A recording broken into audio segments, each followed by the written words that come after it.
Hey, it's DreadWind from Big Damn Kid, and I have issue number 42 of the Transformers. And look who is back. Optimus Prime. And we're talking now about the Powermasters. Okay, Powermasters are Nebulans who have undergone the bioengineering to become the engines of certain Transformers. And so we start out in a place in Nebulos, and it's under attack by a Decepticon named, let's see, is this one, his name at this point is DreadWind, or Dread, see the thing is, he is, alright, DreadWing, okay, so he's DreadWing when he is combined, and he's a combination of DarkWing and DreadWind, so the two of them separated. Okay?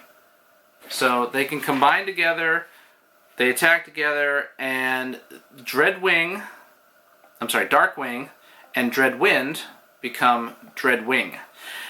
And so DarkWing and DreadWind are binary bonded to a couple of guys, Hi-Test and Throttle.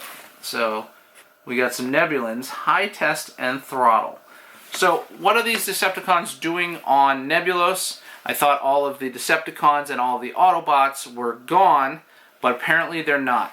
So these two guys are with the two Nebulans, and they've attacked this restaurant. And the reason they've attacked this restaurant is because these two guys need a lot of food. They need a lot of food because they are the engines for these Transformers, and they're going to, supply all the energy for the Transformers. Why? We'll find out in the issue.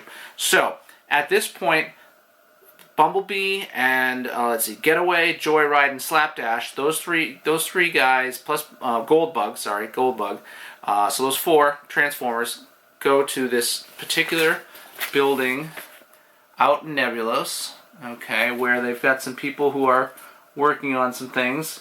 Okay, so inside we've got guys by the name of Hotwire and Lube, and there's a woman named Kari. And so they go to this place, the Autobots go to this place, which is it's an industrial complex on Nebulos. And so when they get there, they go to meet a guy. Alright, so they meet these guys, but they're going to meet this guy right here, Hi-Q. And Hi-Q is quite the ensemble, and he's quite the dresser. Hi-Q tells them if they stay, they will surely, they're going to surely die. But Goldbug tells them that they've come because Fortress Maximus, who has worked closely with Galen, who is a friend of Hi-Q, had told them where to go. They've come here because they need to rebuild Optimus Prime. They have the disc with Optimus Prime's memories, and they need to build him a body, and this facility is the one place where they can go to have that happen. Now, Hi-Q tells them all about what has happened on Nebulos from the time when the Transformers have left. So the Transformers left, and Hi-Q tells them basically that, after that happened, I was asked to develop something with my partner Hi-Test. So this Hi-Q, Hi-Test. And the two of them developed something, whereas Hi-Q developed a bomb that's, when set off, there was radiation that tainted all of the fuel, so that Transformers, whenever they came and fueled up on Nebulos, it would slowly poison them. And that's what happened to DarkWing and DreadWind, because when they came, they ended up consuming the fuel, and they ended up starting to deteriorate. They ingested native fuel sources, and their functions quickly deteriorated, and then they became a tourist attraction. So, they couldn't move, they couldn't do anything, so people, they would just climb on them or whatever. And, so basically, if these Transformers, the Autobots, stay there any longer, they are going to end up dying because they can't get any additional fuel, and if they do take in the fuel, they'll be poisoned, so they're going to end up dying. And he goes on to say that the reason why the Decepticons are working now is that his partner, High Test, who was quite jealous of Hi-Q, broke into the same facility, and they started working on a theory for fuel conversion. The stealing it was called the Powermaster process. And we see that these guys have converted to kind of robots here so that they can transform into engines for the Decepticons. They're going to work with the Decepticons because High Test feels that Hi-Q has gotten all the praise and he has got nothing. And so, now he's going to work with the Decepticons so that, they're going to terrorize the world again. And, they're basically all of their attacks are to feed the Throttle and High Test because they have to eat like 20 times more than anyone else. So Hi-Q tells them all about this and tells them that no force on Nebulos can stop them because what they did is they destroyed all of the weapons when all the Transformers left, and Bumblebee says that they can stop him, and Hi-Q says, well, your energy reserves are going to, they're going to end up failing you and you're not going to be able to do anything. There's nothing that we can do. You can't refuel or anything like that. And Hi-Q this whole time believes that the Autobots are just merely robots following programming. He thinks that they're amazing marvels and machines, but at the same time, he tells them, you're gonna end up dying. He doesn't really care. They're just robots, so he tells them that if they stay, they will be their honored guests, and until such time as they actually die. So Goldbug, he wants to rebuild Optimus Prime, and that's what their directive is.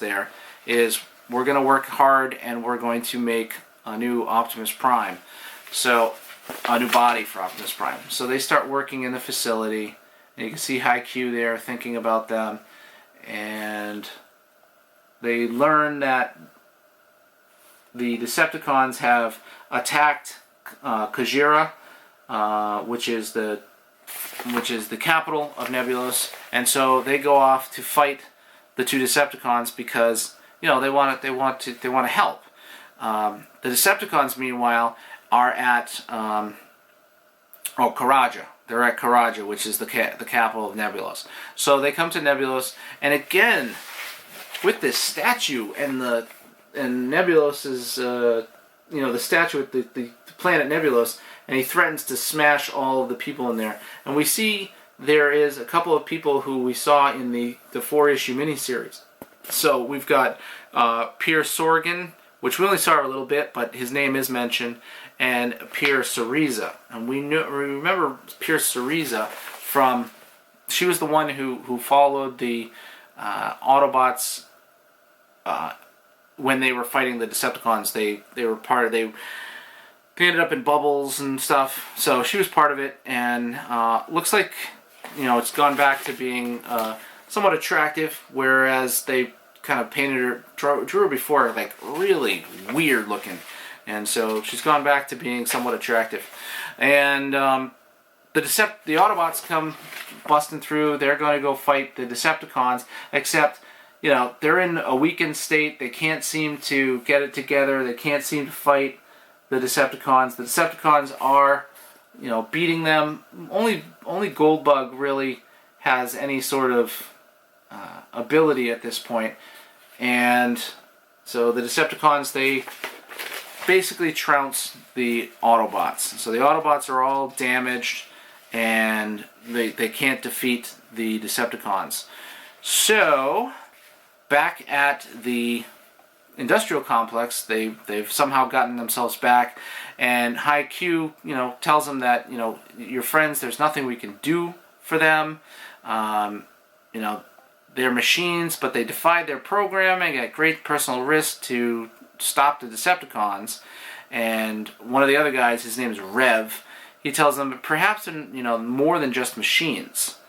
And so they work on helping them as best they can. Only Goldbug has some minimal damage, but he's got that Optimus Prime disc, and he's going to rebuild Optimus Prime no matter what. That is their plan. And Hi-Q says, well, you're gonna put that mind back into this body, but the body's only going to function for a few moments before it breaks down, because we can't put fuel in him. He's not going to last that long. And Goldbug tells him, it's the deepest hope of every Autobot that Optimus Prime lives. Again, proceed. So they insert the disc, and Optimus Prime is now in his body. He still thinks it's kind of a game, but he says he feels different. He says, my character been reprogrammed. And Hi-Q, hearing this, says his first impression was correct. These Autobots are no more than intelligent machines. Rev again says, are you sure of that, Hi-Q? And it looks like, what's that? There was another guy, Hotwire, tells Optimus that he needs to think about his trailer. Think about your trailer, and you'll combine with your trailer. So Optimus, he becomes this really big fighting figure because he's bonded with his trailer. It's made him even bigger. It's made him even stronger. Except at this point, he starts, this is like I said, only a few seconds is he going to be alive. And so he feels this pain. Goldbug, he recognizes Goldbug, and he asks him, tell him what's happening to him. And Goldbug says, your fuel is poison, you're dying. And he says, of course dying, such a fascinating sensation. But in order to die, it would have to be more than just a pattern of magnetized bits on a disc, much more. I must be alive. And Goldbug says, and I have doomed you, I'm sorry, Optimus Prime. He says, don't apologize, old friend. Existing in that disc was a living death. Escaping it for the few moments of precious life is well worth it. I thank you. And at this point, Hi-Q realizes, hey, these are living beings. They're not just programs. And so he decides he is going to undergo the Powermaster process, and he is going to bond with Optimus Prime and save him. So they decide that they're going to save him. Rev says he's going to help too. He's going to help with Getaway. Lube is going to take on Joyride, and Hotwire is going to take on Slapdash. I think I got all those names right. The guy's name is Lube. I don't know. Kari says, I can't be part of this. The Autobots are warriors, I am not. And I can't save Goldbug. But Goldbug says, don't worry, I'm the most fuel-efficient robot there is. I still have a lot of juice left in me. And so everybody else undergoes the process. We get them here, the guys with the Transformers. They fixed them. Now they're going to rev them up as Powermasters. And they go off to fight DarkWing and DreadWind and Optimus. Optimus takes on those guys. And what's interesting is that like this first issue, it's very similar. I'm sorry, this number 42 is very similar to the first issue where Optimus is shooting at the Seekers, and it's kind of yellow, and he's really strong. It just reminds me of that first issue. So Optimus is fighting the Decepticons. He takes them out of the sky, and at that point, Hi-Q, says he needs to talk to Hi-Test, so he unbonds with Optimus Prime, climbs down or jumps down, and talks with Hi-Test. And he basically tells him that the Council of Peers, we worked with them to set up a trap for you, to trap you to come here, and now you're banished. You're banished from Nebulos, never to return, because that's what the Council of Peers says. Now, you got these two Decepticons that were wreaking havoc and threatening the Council of Peers, but at the same time, now the Council of Peers has the ability to banish them? I don't know about that. But anyway, they do end up getting banished. They take off. We find out that, they were going to stay there on Nebulos, but instead, they go with the Autobots. Kari's left behind. She's very sad. And they're going to go and be part of the Autobot war that they never asked to be part of. But that's what's going to happen. Anyway, it's Drew Bennett from Big Damn Kid. You can find me on Instagram, Twitter, and Facebook as Big Damn Kid. You can also find me here. If you have something to say about the issue, please do. I'd love to see you leave a comment. Please subscribe, and hey, thanks for watching.